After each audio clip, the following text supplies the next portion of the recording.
Welcome everyone to the first lecture for Intro to Credit Cards. I'm really excited to be teaching this class. I spend an ungodly amount of time researching this topic and kind of spending pretty much every moment of my free time studying how to travel and the best credit cards. So I'm really happy to share it with all of you. So first, this presenter remote would work.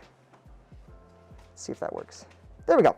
So let's do a quick breakdown of what we're going to talk about today, and kind of the course structure. So first, I'm going to do a quick self-introduction. Then I'm going to talk about what is possible with credit card rewards. I like to do this to entice people kind of what you can get with this stuff, to show you not only like what's theoretically possible, but what also I have been able to do with this. Then I'm going to talk about why it's possible.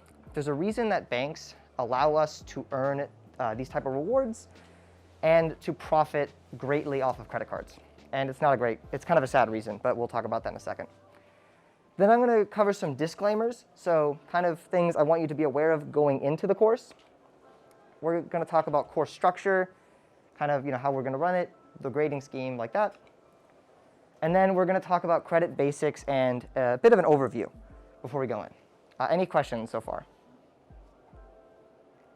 Cool. So, self-introduction. I'm a third-year CS major. My name is Sean. I am obsessed with credit cards and traveling for as close to free as possible. My girlfriend knows that I talk to her about this way too much, and I spend a lot of time researching this topic.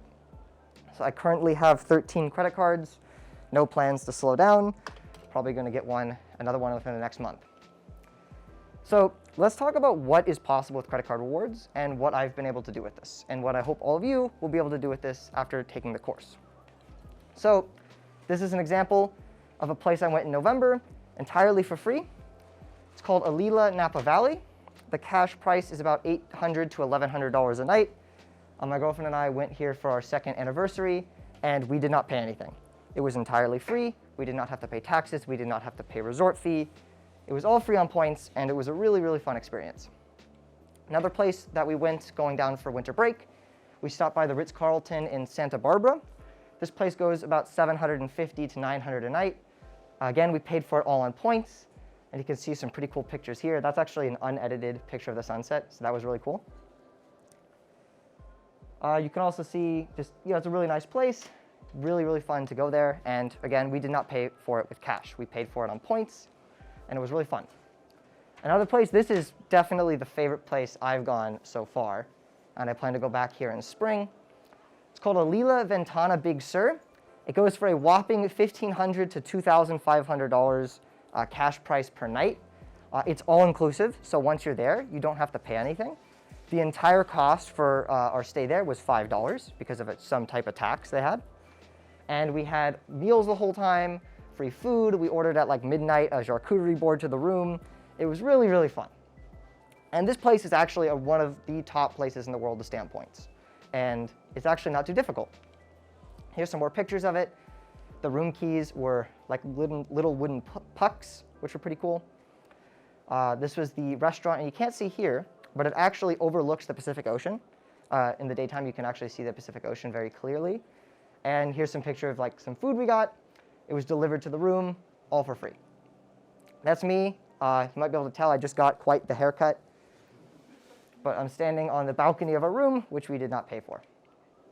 This is a place that I just booked today for next January. This is the Six Senses Lamu in the Maldives. So it goes for about $1,200 to $1,600 a night. And my girlfriend and I will be going here next year, and we paid for it all with points.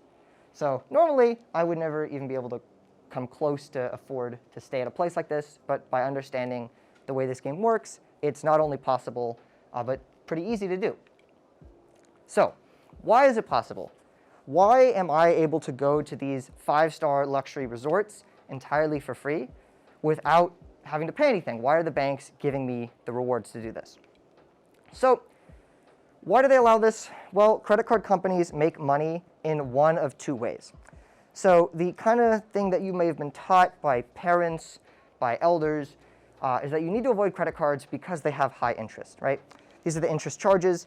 This is considered the bad way that they earn rewards, the way that you want to avoid, right? You don't want the banks to be profiting off you with their interest charges. You're just losing a lot of money that way. So essentially, right, if you don't pay off your card in full every month, you're going to get hit with this heavy interest rate, typically between 20 or more %. In doing that, they can profit a lot of money off you. And oftentimes that's why they have these credit card rewards programs. So what you need to do, first of all, is avoid these charges. Always pay off your card in full every month, never miss a payment, and you won't have to worry about the bad way they earn money. Now, there's a second way they earn money, and this is what makes the game interesting.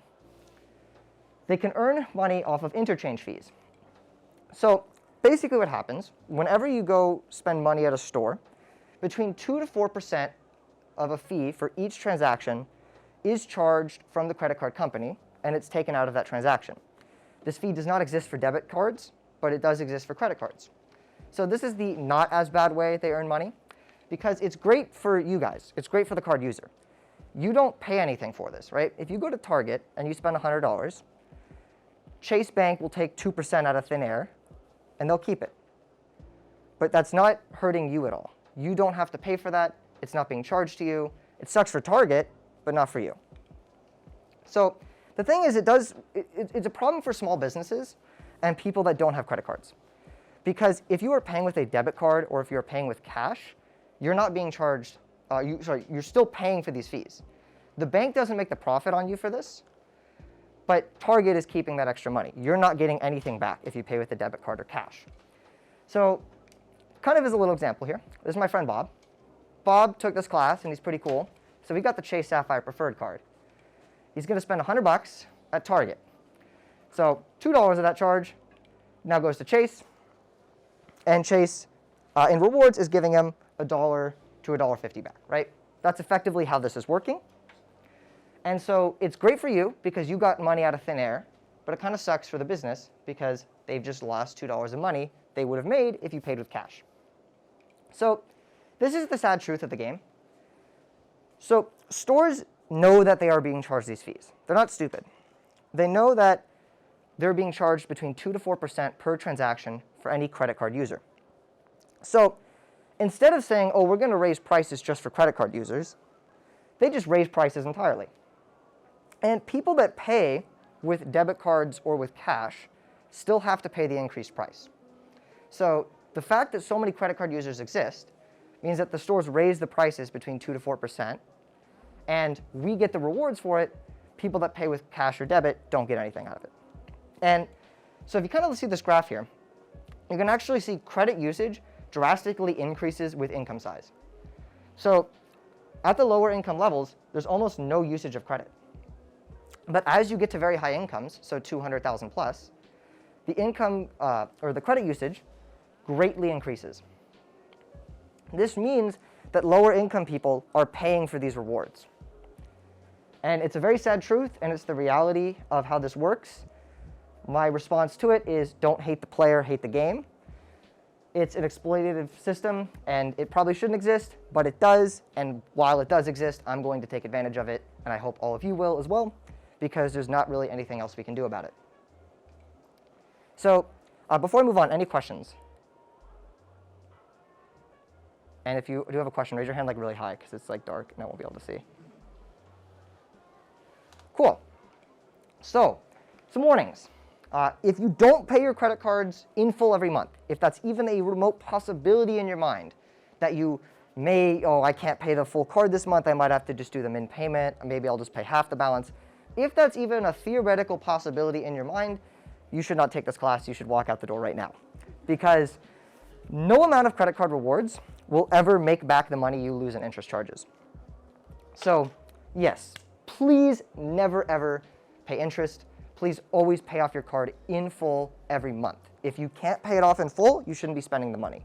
You need to treat your credit card like a debit card. Only buy something if you have the money in your bank account to immediately pay it off.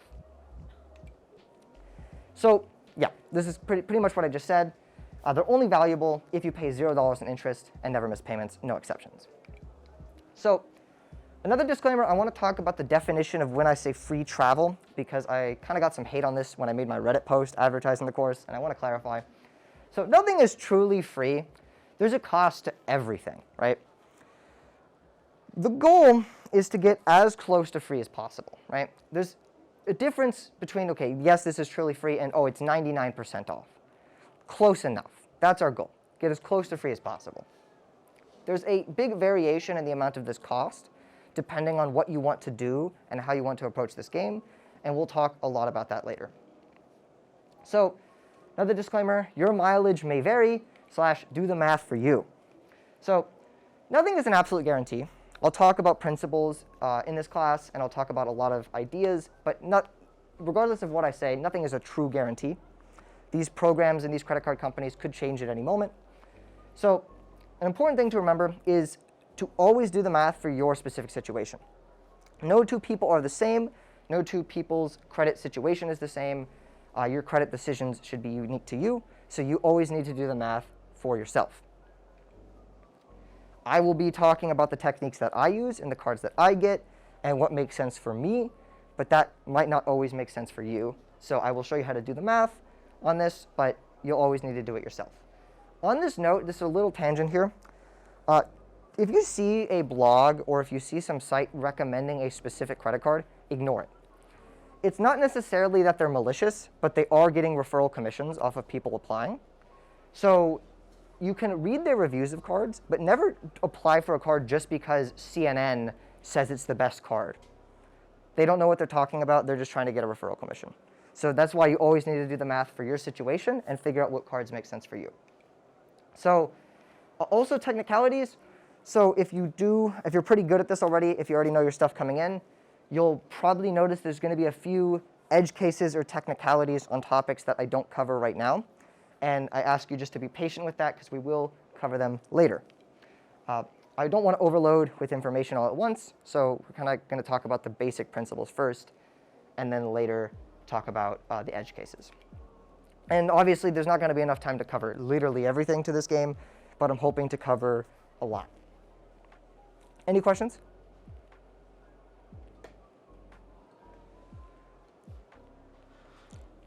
Cool. So the course structure, grading, pretty much the vast majority of your grade is just from attending and showing up. So there's going to be an attendance form at the end. Please do that. You get one unexcused absence. If you have an excuse, just email me. Like, for example, if you feel sick, don't come in. That's an excuse. Weekly quizzes, which are only graded on completion, by the way. Just so you know, you only have to complete them. You're not going to get docked if you get the answers wrong, so don't worry. That's worth about 30%. There will not be a quiz this week. Next week, there will be quizzes. There'll be one essay, just like one page. Pretty much, we'll cover what the prompt for that is going to be later. Nothing too intense. Just go do it, like complete it, and you'll get full credit for it. And yeah, you must submit everything to pass. So like you can't just skip the essay. And you must submit all quizzes. However, if you miss it, you can make it up later. I'm not going to be too harsh on that. Any questions about the grading structure? Cool. So attendance note, yeah, I kind of just said this before, but if you're sick, please stay home. If you might be sick, please stay home. If there's any chance you are sick, please stay home.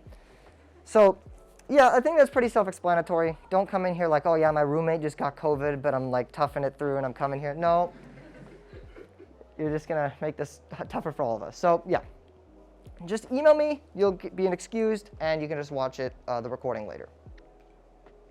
Yeah, any questions? Cool. So the course focus, I want to talk about this because I want to be very clear to everyone going into this what we're going to be talking about. So credit cards and travel are the entire focus of this course. We are going to talk about cashback a little bit, but in significantly less detail. There is a lot less to talk about with cashback. It's actually a pretty simple strategy if that's all you care about. There is so much more stuff to cover with travel, and there's so much more upside with travel. So if you have zero interest in travel, if you only care about cashback, you might not need to take this course. You could pretty much learn the basics from the first few lectures and be fine. But if you have any interest in travel, we are going to talk a lot about that and how to heavily optimize travel. All resources and everything will be on the website, creditcal.org, so it's live now. It's not fully built, but all the stuff you need to know right now is there. So the intro video is there, the action items for this week are there, pretty much yeah, just go to creditcal.org, and that's all the stuff you'll need for the course. That and the Discord. And we are going to have 2 guest speakers. So one guest speaker, he actually made a credit card app, which is very helpful if you've heard of it, Card Pointers. We're going to give out promo codes for that next week. He graciously gave me a lot of promo codes to give out to students taking this course. And so if you want a free membership to that, you can definitely redeem it. And then hopefully the other guest speaker we're going to have around March is, I don't know if anyone's familiar with Ask Sebi, but if anyone ever watches Credit Card YouTube, he's pretty much the #1 guy. So I'm hoping he's going to be able to come. He's based in SF, so I think it's going to be possible, but we just haven't scheduled in a specific date yet. Any questions? Yeah. Are we going to talk about anything related to loans and auto loans or any? Yeah, we'll talk a little bit about other types of loans, but pretty much credit, like revolving credit type loans, so credit cards are pretty much the only thing we're going to be talking about. I mean, we might mention like auto loans or house loans. It's still applicable for that, right? Because it's still the same credit score. So having a really good credit score from credit cards will help you get an auto loan or will help you get a mortgage. However, it's not going to be the focus at all because there's much less to optimize there. Unless, of course, you're doing like real estate investing, but that's a whole other ball game. Any other questions? Yes? Great question. So I just like cashback because there's not as much upside to it, right? Cashback's a pretty simple formula. Let's say you have a card that earns 2% cash back, and I go spend $1,000 in the card. I made 20 bucks. That doesn't really do anything for me. With travel, though, with these points, you can be getting between 2 to 5 cents per point on the very, very high end. So it allows you to redeem for these luxury places that with cashback or with any type of income would probably be very unfeasible for you to do. What's very cool about this game in travel is that there's a lot of people that aren't super high income that are able to go to places that normally you need to be part of the uber wealthy to go to. This is kind of a note about Ventana that I talked about earlier. It was really interesting being there because there's only 2 types of people at that hotel. There's points nerds like me, and there's uber rich people. And it's so easy to spot the difference between the 2. And it's kind of a fun hobby. You could see like there's just average looking people like me and just some other people we met. And there's also, there was a guy and a girl there, and the girl's wearing a big fur coat and they're drinking martinis, and you can tell they were loaded. And so it's really cool to be able to experience something that otherwise wouldn't be possible. Any other questions? Cool. So the goal is to become very knowledgeable in the credit card space. I want you to also understand how you can travel in luxury for free or at least cheap, right? We talked about the definition of free, as close to free as possible. So this can truly be life-changing if done correctly because, again, it allows you to experience things that otherwise would not be possible. That Maldives trip I talked about, if I was booking that with cash, it would cost well over $10,000 for those 8 nights.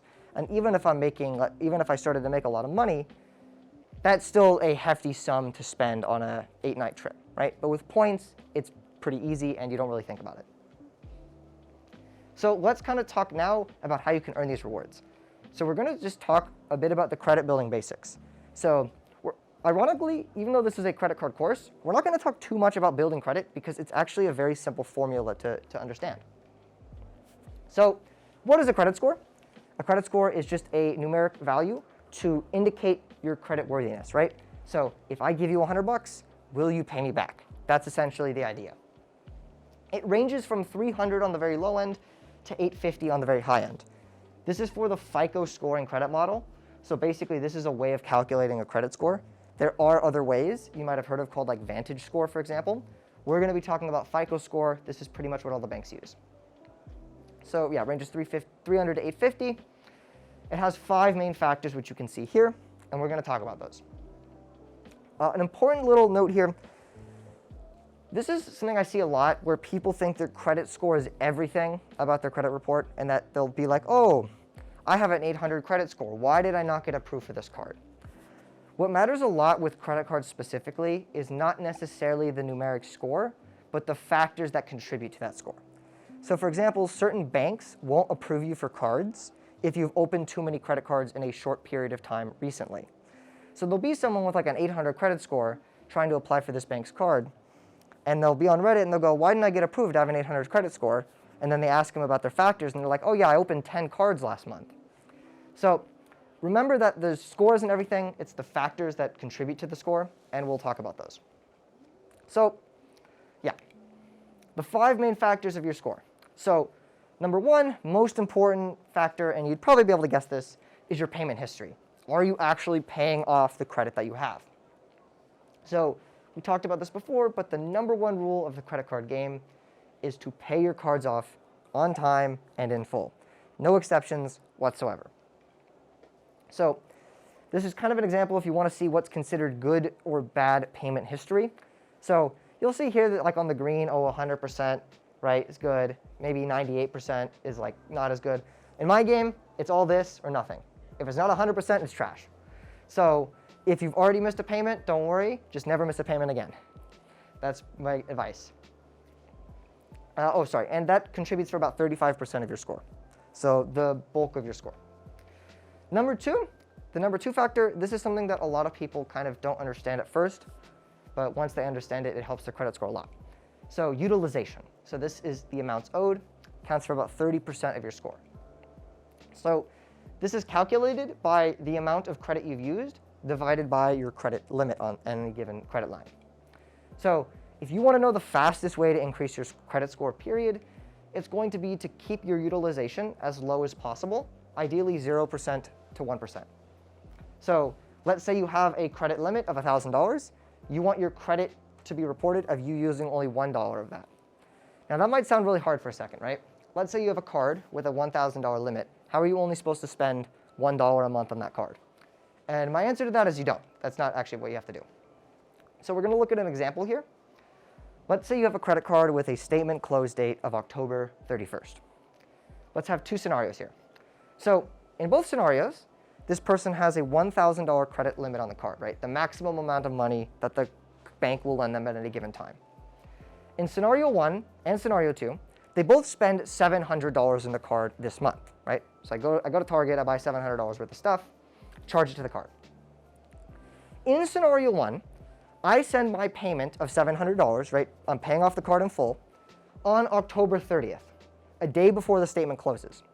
A statement close date just essentially means that your charges for that month are done. It's going to calculate how much you owe the bank, and then you have about 20 days to pay them back, right? But notice I'm paying before the statement closes. If I pay before the statement closes, what's going to happen is on October 31st, the bank is going to say, okay, how much money do you owe us? And it's going to be $0 because I paid back the entirety of the amount I spent before the statement closed. In scenario 2, I'm sending a payment of $700 on November 1st. Notice these are both still valid payments because you can usually pay your card back up to 20 days after the statement closes, and it's not counted as a missed payment and you're not charged any interest. So if you do scenario 2 though, you now have a utilization percentage of 70%. That is very high and considered very bad for your score. It's going to tank your credit score very, very fast. But in scenario 1, it's 0%, which is very good. That's going to increase your score very, very fast. What's considered good or bad utilization? Ideally between 0 to 10%, that's what you want to be at. Once you start to surpass 30, you get a heavy dip. And then anything above 50 really starts crashing your score. Partly because it's an indication that either you can't pay back the card or fraud. And we'll talk more about that in future lectures.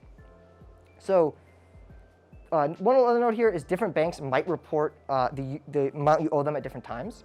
So basically what's going on, right, is once the statement closes for most banks, they report to credit agencies how much money that you owe that bank. And that's calculated as your utilization percentage. And so if you pay off before the statement close date, then your utilization will be 0 versus very high. Any questions on this? Because this is kind of probably the most complex of the factors we'll talk about. Yes? Banks don't really tell us when the statement close date is? Yes, so they will tell you on your account when the statement close date is. So usually if you log on to, like, depends on the bank, but they'll have a, what you can use to check is it will usually say like charges from this date to this date. So for example, if it says like October 31st to now or something, right? Like assuming we're, a few months back, then you know the statement closed like on October 30th because the 31st is your new statement. So they will tell you when it closes. However, certain banks do like report it like midway through the month and it gets kind of weird there. but the vast majority report it at statement close date. So as long as you have a zero balance at the statement close time, your utilization will be reported at basically nothing. Yes? What if you pay on the closing day? So that kind of depends. Basically, what can happen is the statement might say it closes on the 31st, but that can kind of happen at any point during the day. So maybe it hasn't closed yet, right? And so you can pay it off still, but it might just close middle way through the day. So it gets a, Business hours. yeah, it kind of, honestly at that point it's random. So I just recommend paying it off significantly before the statement date. And is the credit limit across all credit cards or just Great question. So it's kind of calculated in different ways. So in this case, this is calculated as a utilization per card. This card has a $1,000 limit, and so at this card has a 70% utilization. Maybe I have $20,000 of other credit limit cards, right, that I've used nothing on. This card's still at 70%. Now, it would average out to a much lower percentage based on the total credit I have available, right? So let's say I have card A. Card A has a $10,000 limit. I spent nothing on it. I have card B. I has a $1,000 limit, and I spend $700 on it, right? I don't have 70% utilization overall, but between what you would do is you just add up the total credit line between both cards and add up the total amount spent on both cards, and then you just divide it to get your average utilization percentage. As one other tangent here, there's a little bit of a sub-formula that goes into this because if, let's say, in that scenario, right, my overall utilization would be very, very little because I have a very large credit line I'm not using. The fact that it's so high on that one card is still considered very risky. It's a sign of fraud, and so it will tank the score very fast. So it's not just about overall utilization, it's also about utilization per card. Yes? Does the utilization only matter for your credit cards, or what if you have the auto loan or school loan? Great question. So it goes into the factor of amounts owed, so that does matter. However, you can't really affect the utilization percentage on those type of loans because those are fixed monthly payments, right? This is a revolving line of credit, so you can pay it off entirely in 1 month. So utilization is more applicable to here. However, it does depend, your other loans, if you have a high balance on them, can still negatively affect your score and your likelihood of getting approved for certain cards. Any other questions?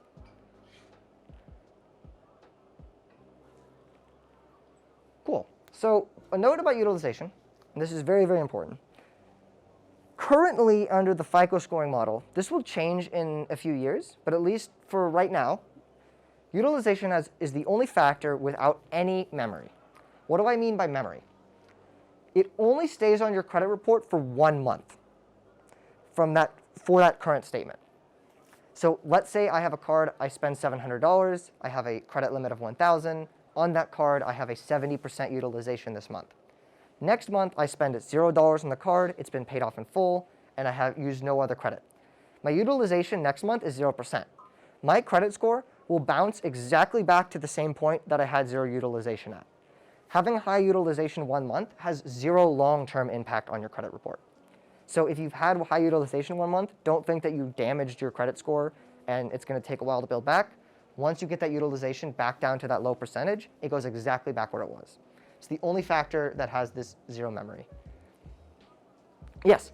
So how to calculate this with the charge card? Great question. So charge cards are a bit trickier. So for those of you that don't know, a charge card is pretty much only exclusively issued from American Express. Charge cards do not have a preset credit limit that a standard credit card has. They have an internal credit limit built into them that the banks know. And the utilization formula, I don't know off the top of my head. It is a bit trickier for that. It's not directly the same thing. However, the higher balance on the card still will decrease your credit score because it is showing a higher amount owed.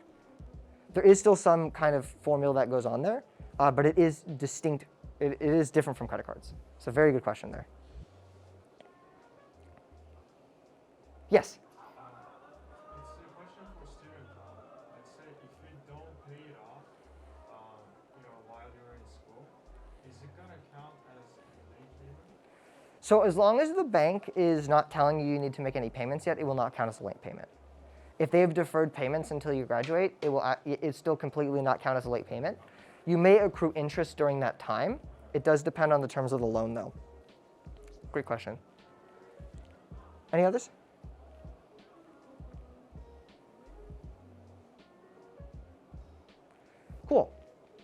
So now we're going to talk about average age of accounts. So you might hear me say AAOA. It's an acronym for average age of accounts. This is about 15% of your credit score, and this is actually a very, very important factor.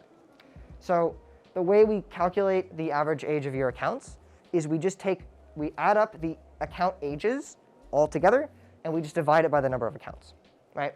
So as an example, I have 3 credit cards, let's say. One is 2 years and 2 months of age, so I opened it 2 years and 2 months ago. Another is 1 year and 4 months of age, and another is 9 months of age. To calculate my AAOA, I'm going to add up the sum of the ages, this is in months, and I'm going to divide it by the number of credit lines that I have. So that gives me an average age of accounts of 17 months, or 1 year and 5 months. While this only accounts for 15% of your score, it's a very tricky factor to deal with because the way that it's considered good or bad. Anything below an average age of 2 years is considered like very bad, and it hurts your credit score a lot. You only start to get to the really good average age of accounts at 9 years plus. And this is tricky because you can't really control it, right? You can't cause a credit card to age. So my advice for this, and we'll talk about this in a second, but you don't have that much control, so don't worry about it too much, but you do need to keep it in mind when you're applying for cards because certain banks have certain rules about that. And we will talk about those later on when we start talking about the specific bank issuer rules. So the fourth factor, this is hard inquiries. So a hard inquiry, these account for about 10% of your score. It's how much new credit you have and how much credit you've applied for recently. So essentially, almost every time that you apply for some new credit product, whether that be a credit card, a loan, etc., you will receive a hard inquiry. A hard inquiry is when a bank checks your credit report for the purposes of making a lending decision to you. They last for 2 years on your report, as in they show up on the report for 2 years, but the actual negative effects on your score usually go away after about 6 months. But they will still be there on the score for banks to see. It's just that your score will probably recover after about 6 months. So what's considered good or bad here? Basically, 0 is the best, meaning you have no inquiries in the last 2 years. As we start to scale up, it's going to decrease your score kind of quickly when you start to get to the really high amounts. But honestly, these aren't as bad as people think. Usually after 6 months, you're good to go. Apply for more credit, even if you had a lot of inquiries. But I think they are still very important to keep in mind because you never want to waste these, right? Because notice how I said anytime you apply for new credit, you receive a hard inquiry. It's not whether or not you were approved for new credit. So if I go apply for 10 credit cards and I would get denied for each one of them, that's 10 hard inquiries. And I got nothing out of that. So the last factor is credit mix. So there's essentially a variety of types of credit. There's pretty much 2 main ones. There's revolving credit, so credit cards. That's what we're all going to be talking about. And there's installment credit. So there's student loans, mortgages, personal loans, stuff like that. To be honest, this factor, even though it does affect 10% of your score, I would just say, who cares? Like, there's nothing you're going to do about this to affect your credit score. Do not go open a personal loan or a mortgage to increase your credit score. That's not a very wise decision. So while it is there, you can pretty much just ignore it. So, okay, before we talk about the credit reporting agencies, do we have any questions about anything here I just talked about? Yes? For the hard inquiry, do you get one if you apply for credit limit upgrade? Great question. So that is dependent on the bank. So we will talk about bank-specific rules for this in the future.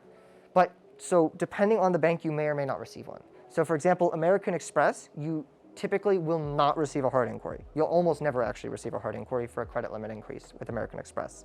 For Chase, if you request the credit limit increase, they will give you a hard inquiry. For Discover, if you request it, they will not give you a hard inquiry. However, they may need to run a hard inquiry, in which case they will only proceed if after informing you that they would need that hard inquiry, and you can choose to deny it. So it does depend on bank. I would say most banks actually do a hard inquiry if you request a credit limit increase. If they give you a credit limit increase, no hard inquiry. But if you request it, typically yes, but does depend on the bank. Great question. Yes? Does the number of hard inquiries, do they increase if you're applying for a credit card that has a greater credit, like maybe $2,000 versus $500? Great question. So it doesn't depend on the actual card you are applying for. However, there is a tricky aspect where a bank may do multiple hard inquiries on your report for a card. It's not dependent on which card you apply for. It is dependent on the bank, and that's actually a very good segue into the next topic, and we'll cover that in just a second. But still more questions. Yes? You said you got 13 credit cards, right? Yes. Okay, so what's like the good strategy to keep in mind when you're like applying for new cards, credit cards in the future that you usually keep in mind? It does, so in terms of like just a strategy that I have like when applying for new cards. Yeah, because like it looks to me like applying for new cards oftentimes like your FICO score in general, right? So like in order to like minimize that, but also at the same time like open your range. I see. There's a lot of techniques we will be talking about, and there are some cards that actually don't even show up on your credit report when you apply for them. And so that's one thing that can help speed up how many cards you can get without it hurting your score.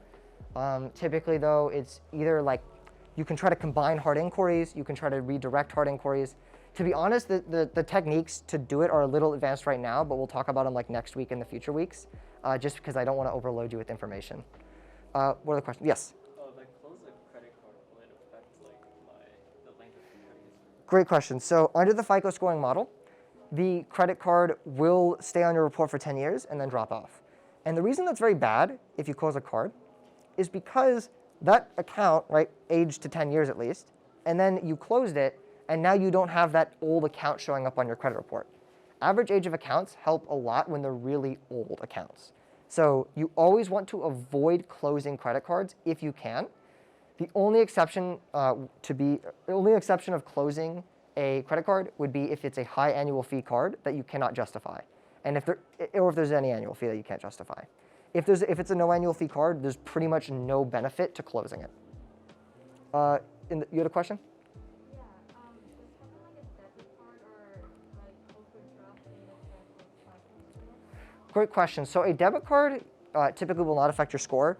Certain banks may choose to do a hard inquiry when you open a bank account. That is very rare though, and so you can find data points about that online.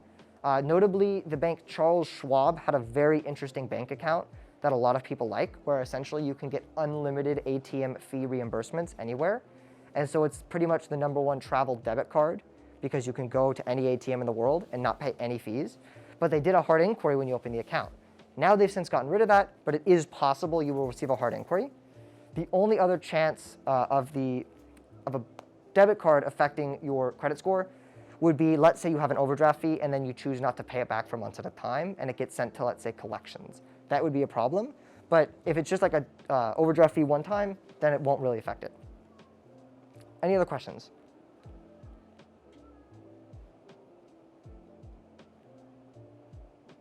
Cool. So about the hard inquiries, so when we talk about your credit report, it's not one credit report. It's actually multiple. There's 3 main ones. So a credit report is essentially information stored about you from a credit reporting agency. So there's 3 main ones in the United States. There's Equifax, Experian, and TransUnion. So different banks pull different agencies depending on the state that you live in. This is very important because while typically a bank will only choose to pull one of these agencies, some may pull more, notably Capital One. Capital One is notorious for any time that you apply for a card, they will pull all 3 agencies. So instead of receiving 1 hard inquiry, you effectively receive 3. On each of the reports, it only shows up as 1. So you only receive the negative effects of 1 on each report, but it's still annoying because let's say I was going to apply for a card from Capital One. I received 3 hard inquiries on one of each of these agencies. Then I go to apply for a Chase card. Let's say Chase only pulls Experian. They see that Capital One inquiry. If it was a bank, let's say, that only pulled TransUnion, Chase wouldn't see that inquiry. So it wouldn't harm me when I'm applying for that card. This is a little complicated for now, but we'll talk about it more in the future for sure. I don't want to overload anyone. So yeah, essentially banks only see the information from the agency or agencies that they look at. Of course, if they have internal information on you, they can access that as well. But for example, if I'm opening a Bank of America card and they look at my TransUnion report, it doesn't matter if I have 87 inquiries on my Experian, Bank of America only sees TransUnion. So they could only see the agency they're looking at. and they may look at multiple. And so the important thing is that different agencies can have different information. There's some very advanced techniques where you can actually redirect these hard inquiries to different agencies depending on what you want to be approved for.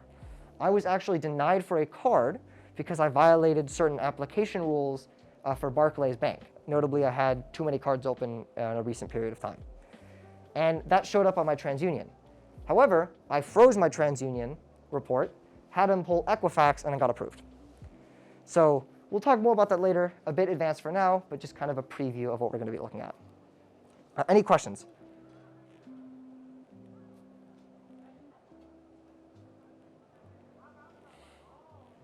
Cool. So lightning round, we're going to do some myth busters real quick. A myth, having a lot of credit cards is bad for your credit score. That's just wrong. That's not true. Having a lot of credit cards is very good for your score. It's kind of a sub-factor on the age of accounts. So having a lot of credit cards is really good for your score, actually, because it shows that you can manage your credit properly. What is bad for your score is having a lot of young credit cards. If I have 10 credit cards that are opened 10 years ago, that's wonderful. If I have 10 credit cards that are opened a month ago, that's considered very, very risky. It's considered a sign of fraud. It's considered a sign I might go into debt. I might not be able to pay it back. But having a lot of cards are good as long as it's old. Myth number 2, keeping a balance and paying interest is good for your score. I don't know who made up that myth, probably the banks, but it doesn't help you at all. Paying interest will not help your credit score at all whatsoever. Never do it. Doesn't make sense to. Myth number 3, you should cancel your credit cards if you aren't using them, and we kind of talked about this. Canceling old cards is one of the worst things you can do. You have very little control over your average age of accounts. However, this is one of the few ways you actually do have control over it, is to choose to not cancel your old cards. If they have an annual fee that doesn't pay for itself in some kind of perks and benefits, then go ahead and cancel it because you shouldn't be paying money for this. But if it's a no annual fee card, you should just pretty much keep it open because it will keep your credit score or help your credit score. Even if you opened it a month ago and then close it now, it's still going to be on your report. So closing it now doesn't help you at all. Now, any questions about those? Yes? If you have an old credit card but you don't use it, does it affect your credit score? Great question. So it still affects your credit score in the sense that you are getting a payment in a sense reported each month because you didn't have any balance on the card, right? You didn't owe them any money, and it is helping your average age of accounts. However, an important note is a bank, let's say you don't use an old card, and let's say you have it for 3 years and you never use it. A bank might see, okay, we've lent this person a line of credit. They can choose to use this line of credit when they choose. We are making zero money off them right now. They're not using this credit card. We're not making interchange fees off them. We're not making any interest. We're making zero profit whatsoever. Why are we having this risk of having this person that can borrow money from us when we're making zero money off them? So they may choose to close your card themselves. So the way to avoid this would be probably every 3 to 6 months, do a small dummy charge on the cards. So maybe like $5 to $20, right? Maybe put a Netflix subscription on it, maybe buy an Amazon gift card, just something very small, just to keep the card open, and then they won't close it. Yes? I had a question about how you said opening multiple credit cards for a short period of time is bad for your credit score. Mm-hmm. You have several of them, and I know a lot of people have several. What was your strategy in terms of spacing out when you applied for your credit card? Yeah, so for me, I did start a decent while ago. I started pretty much right when I turned 19. I wish I started when I turned 18 because I'd have an extra year of history, but can't do that. So yeah, I started, I mean, you can do that, but I didn't. So for my strategy, it was kind of tougher at first because when you have a very, very young credit score, it's called a thin file. Basically, when you have very little length of credit history, it's very difficult to get any good cards. So when you first start out, and we're going to fully cover this next week of like the strategy you should do when starting out, when getting your first cards. But when first starting out, you do have to wait a while. But once you surpass about a year of individual history, it starts to get very interesting, and then you can get cards much faster, typically one every 3 to 6 months. And there are ways to speed up the process, which again, we will talk about in the future, which kind of leads into my guidance of get started with this ASAP. I have friends that will be like, oh, I don't need a credit card now. I don't spend that much money for this or that. And I'm thinking to myself, you don't have to spend that much money on it. Just at least get some cards. You spend any money that you do spend on it, pay them off in full, you're going to have a 780 credit score in like a year or two. And then by waiting, you're kind of delaying this huge waiting period you're going to have of getting your first cards to getting the really good cards. So get started with it ASAP, but wait until next week. Because next week we're going to be talking about, oh wait, that's the action items. We're going to be talking about how to get started, what you should be doing, how to form a strategy, bank rules, etc. So if you don't have any credit history right now, I'd recommend to wait till next week to start applying. I would heavily recommend at least a few weeks, or at least until we cover next week. And so some action items for this week. So there's kind of minimal and extra. Do these at the minimum. It will help you a lot. Do these, please. These would be helpful too, but you don't have to. It's not as important. So number one, create a Credit Karma account. Credit Karma doesn't use the FICO scoring model. They use the Vantage scoring model. Honestly, who cares? The factors are the same. The factors that contribute to your FICO score will still show up on the Credit Karma account. That's what makes it useful. Credit Karma shows you your credit report from two different agencies, from TransUnion and Equifax. So the second thing is create an Experian account. An Experian account will allow you to view your Experian credit score. This way you'll have access to see what your factors are for each of the main credit bureaus. Minimal thing number three, join the Discord, because that's where all the communication is going to happen. So, oh, sorry, ignore that. That was before I decided not to have a quiz this week. So for the extra, do the minimal items. Also create a TransUnion account. It's still the same report from your Credit Karma, but having a TransUnion account allows you to freeze your TransUnion report, which will come in handy later. Also create an Equifax account, same idea. Be able to freeze your Equifax report. A note for any of these accounts, for Experian, TransUnion, or Equifax, they will all try to get you to get their memberships and pay. You do not have to pay for any of them. They're all free. If it makes it look like you have to pay, you got to look around the page and find the thing that says like, oh no, I don't want the membership. Because you do not have to pay for any of these, and you should not pay for any of these. Any questions? I just want to ask. Yes. I think Berkeley covers Experian, but like anything you need. That's a good point. I think yes, they fund or they cover the like the ID fraud protection. Either way, it's honestly not that useful because it doesn't really do anything that's special. They're just kind of harvesting money. If you're really scared about someone accessing your credit report, you can freeze it, and we'll talk about that later. But yeah, make these accounts. If you do use the Berkeley funding, that's great. Then you can get the membership and have Berkeley pay for it. If you're not going to do that, don't pay anything out of pocket. You don't need to. Any other questions?